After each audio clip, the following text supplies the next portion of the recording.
Hey, I'm Joey. And I'm Dana. Welcome to Car Chats. In this episode, we will be reviewing Austin Hartkey's book, Transforming: The Bible and the Lives of Transgender Christians. I read this book for the first time about 2 years ago and was struck by Austin's insight, clarity, and warmth. I learned a lot and really appreciated the Christian lens that Austin uses to approach his own journey and the conversations around transgender or trans folks today. I've also read Transforming, and we've both distilled our thoughts about the book into the episode that you're about to watch today. We felt that this was a great time for a book review by a trans author about trans folks and Christianity.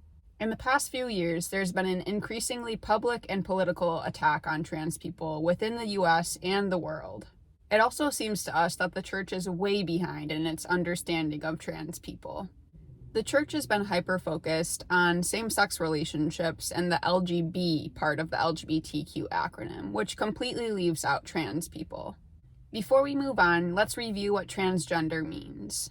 Trans people are people whose gender identity does not match the sex they were assigned at birth.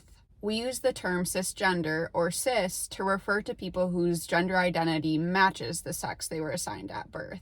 Joey and I are both cis women, so we want to be especially mindful of not speaking for trans people. Instead, we want to elevate trans voices and use our power and privilege as cis people to do so. If you're a Christian who feels confused or clueless about transgender people, or if you've internalized some fear or concern around this topic, then we believe Austin's book can be a great resource for you. We also learned that just this year, Austin released an updated and expanded version of this book with a study guide. Be sure to check that one out. While we will share our thoughts about transforming in this video, our main purpose in creating this episode is to encourage you to read the book. So pause this video, log into your library account, and put Transforming on hold right now. Right now. Austin also has a YouTube channel, which he used to document his transition as well as his thoughts about gender and faith. We will link his channel below and also the website for his Transmission Ministry Collective, which is an online community dedicated to the spiritual care, faith formation, and leadership potential of transgender and gender-expansive Christians. Something we appreciated about Austin's book was his ability to weave extensive knowledge. He has a master's degree in biblical studies, and his personal journey as a trans man. Austin has spent a lot of time and energy thinking about gender, both for himself and for those with a Christian worldview. In his introduction, he stated, "In seminary, I read the Bible cover to cover and spent hours in the library poring over books about creation narratives, clothing in the ancient world, and the meaning of the incarnation." Austin has been doing the intellectual and spiritual work, and he has a lot to teach us. We really appreciated that Austin's book showcases his expertise, but is also very easy to read and approachable. Austin sets the stage in his first chapter by giving us an overview of the intersection of Christianity and trans people. He cites a 2014 study stating that half of queer-identified adults claim a religious affiliation. Yet the general Christian position about trans people is that they're sinful, they're choosing to be trans, and that they can't be Christians.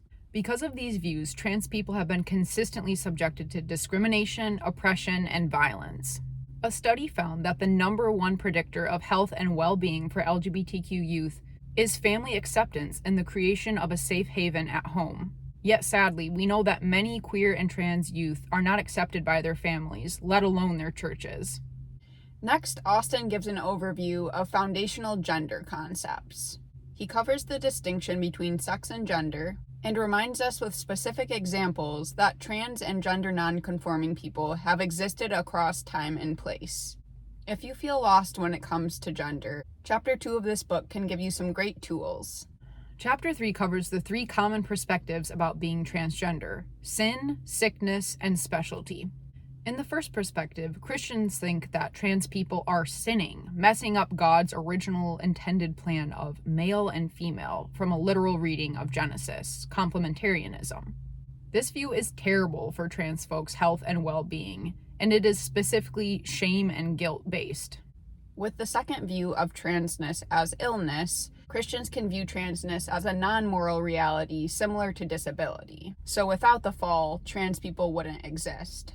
But Austin makes a great distinction here, emphasizing that you can't link trans rates of suicide attempts and depression to them having a mental illness, because their suffering is coming from an external source.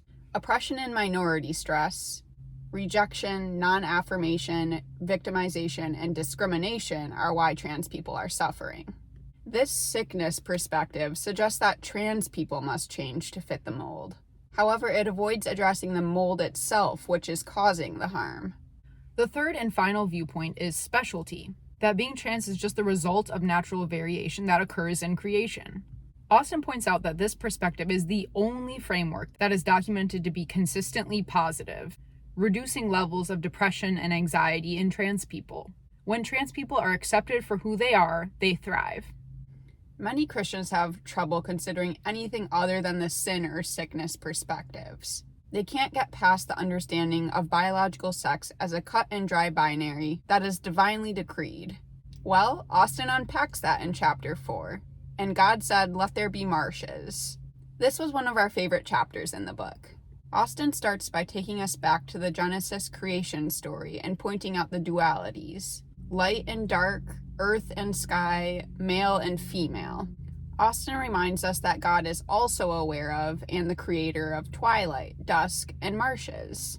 These supposed binaries actually encompass everything in between. Austin uses this framing to discuss intersex people, who are about 1.7% of the population, comparable to redheaded folks who are about 2%. In our society, we tend to see gender as a binary, men or women, but that understanding is incomplete. Gender is more like a three-dimensional galaxy. There are also many biblical examples of people who were breaking gender norms and expectations. Deborah was a prophet, judge, and leader. Jael was recognized as a warrior who killed an enemy king. But unfortunately, instead of seeing the expansiveness of gender in the Bible and in our world, conservative evangelical denominations in the U.S. have and continue to support anti-LGBTQ movements and legislation globally. There are many current and past cultures that have very different understandings of gender identity and expression. For example, in Taiwan, there is much less distinction and separation of gender expression, particularly in hair length and clothing for women. Christians in the U.S. must acknowledge that our understanding and norms of gender are not universal or biblical.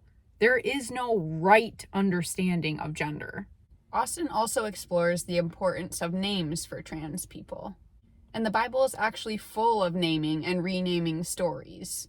Simon to Peter, Abram to Abraham, Sarai to Sarah. Hagar even gives God a new name. For trans folks, choosing a new name can highlight an important part of themselves or their connection to others. And often a new name shows the world how they've changed and who they aspire to be. Austin reminds us of the harm done when we use the wrong name for trans people, dead naming. Names are personal and we use people's names to connect with them. It is disrespectful and harmful to use a name that isn't correct. Much of Austin's trans-affirming theology in his book focuses on eunuchs in the Bible as a symbol for trans people. Eunuchs were known to be people who could not produce offspring for whatever reason, and in early biblical times, that was symbolic of not receiving God's covenantal promise. Eunuchs were initially not allowed into religious community or leadership. Yet, connecting eunuchs with the story of Abraham and Sarah, who also could not produce offspring, God sets a precedence of grace.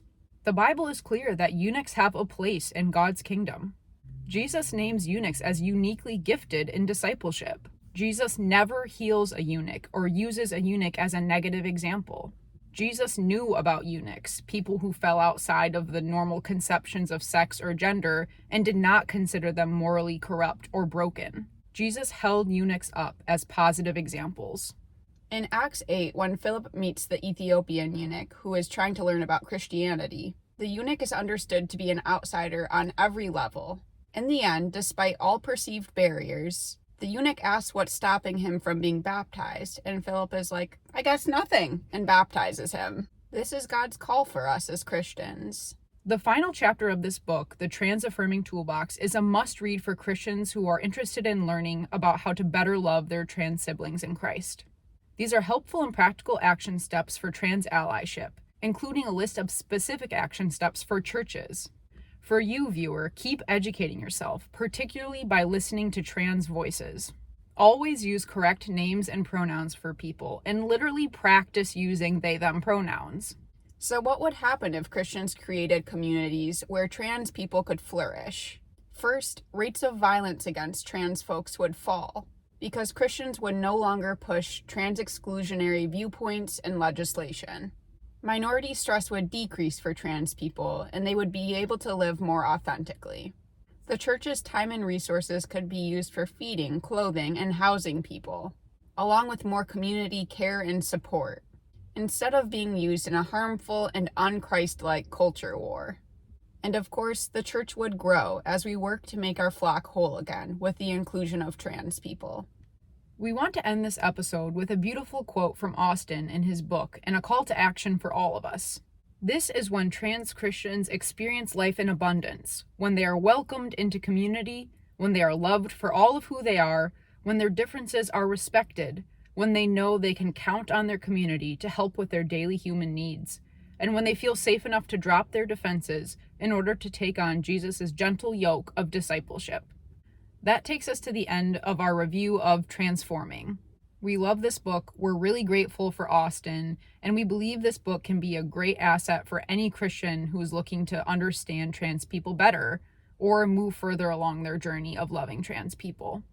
We hope this review has given you some food for thought, and more importantly, that it inspires you to go get a copy of Transforming and read it for yourself. Please do it. Do it! And on that note,